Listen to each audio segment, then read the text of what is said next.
Bismillahirrahmanirrahim. Assalamualaikum warahmatullahi wabarakatuh. Muslimin muslimat, sahabat-sahabat, mudah-mudahan anda dan keluarga anda sejahtera, bahagia dan dimurahkan rezeki oleh Allah Subhanahu Wa Taala. Saya sahabat anda dalam motivasi, Abu Hasan Al-Asy'ari.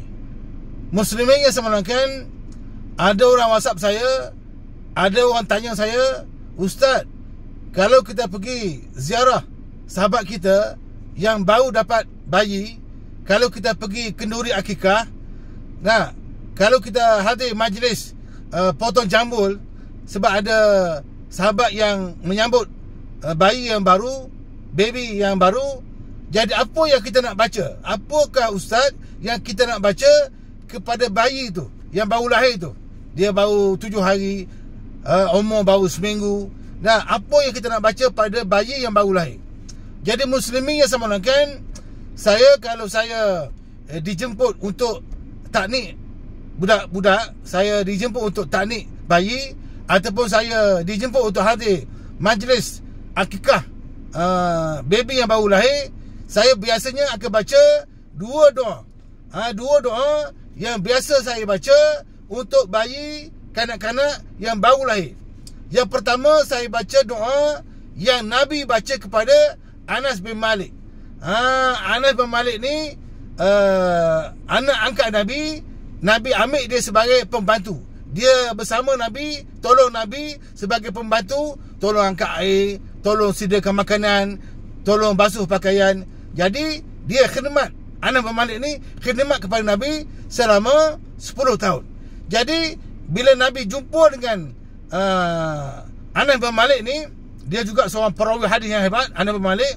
Maka Nabi baca, Nabi pegang kepala, Nabi baca, Allahumma akthir ma lahu wa waladahu wa barik lahu fima a'taitahu. Nabi baca kepada Anas bin Malik, masa tu dia kecil lagi. Nabi baca, Allahumma akthir ma lahu wa waladahu wa barik lahu fima a'taitahu. Lebih kurang maksudnya, ya Allah, nah, Allahumma akthir malahu, ya Allah, nanti banyakkanlah hartanya, ramaikanlah anak-anaknya, dan berkatilah apa yang engkau telah berikan kepadanya. Jadi saya kalau jumpa bayi ataupun budak-budak kecil lagi, saya biasanya baca doa yang Nabi baca kepada Anas bin Malik ni, iaitu Allahumma akthir ma lahu wa waladahu wa barik lahu fima a'taitahu. Kalaulah bayi perempuan, Allahumma akthir ma laha wa waladaha wa barik laha fima a'taitaha. Ya Allah, banyakkanlah hartanya, ramaikanlah anak-anaknya, dan berkatilah apa yang engkau telah berikan kepadanya. Itu doa pertama yang saya biasa baca kepada bayi yang baru lahir. Yang kedua, saya selalu baca kepada bayi yang baru lahir ni doa yang Nabi baca kepada Abdullah ibn Abbas. Nabi ada baca doa kepada Abdullah ibn Abbas. Doanya, Allahumma faqihu fid dini wa 'allimhu ta'wil. Saya ulang lagi sekali, Allahumma faqihu fid din wa 'allimhu ta'wil. Maksudnya, ya Allah, berilah dia kefahaman agama, kefaqihan dalam bab agama. Wa 'allimhu ta'wil, berilah dia ilmu ta'wil, ilmu merancang hidup. Allahumma faqihu fid dini wa 'allimhu ta'wil. Ya Allah, berilah dia faqih, mahir, pakar dalam bab agama, dan berilah dia ilmu merancang hidup.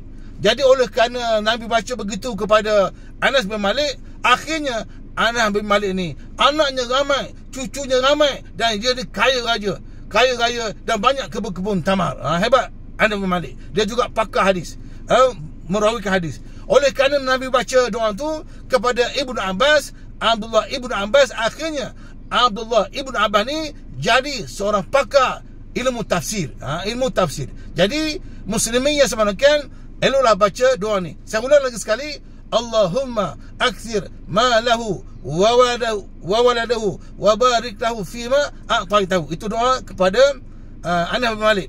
Yang kedua, Allahumma faqihu fid din wa 'allimhu ta'wil. Ya Allah, berilah dia kefaqihan agama, dan ilmu merancang kehidupan. Jadi amalkan doa ni. Kalau anak tu anak perempuan, bayi perempuan, Allahumma faqihha fid dini wa 'allimha ta'wil. Jadi bacalah doa. Kalau kita nak lebih hebat lagi, bacalah doa. Allahumma inna na'udzubika min hamazati syayatin wa a'udzubika rabbi an yahdurun. Ini bayi yang baru lahir, dah baru beberapa jam lahir, baru sehari lahir. Bacalah doa ni.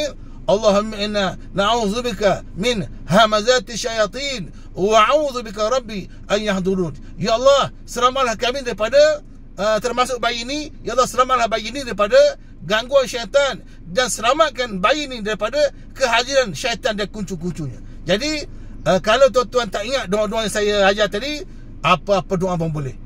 Yang penting doa-doa untuk kebaikan bayi tadi. Mudah-mudahan dia membesar sebagai insan yang soleh, solehah, insya-Allah. Jadi muslimin yang saya mengenalkan, follow saya di TikTok Ustaz Abu Hassan. Ila laqa. Ma'assalamah, arjukum daiman fi surur wa sa'adah anta insya-Allah santajah fi hayah. Narakum fi next video. Assalamualaikum. Baik, jumpa lagi.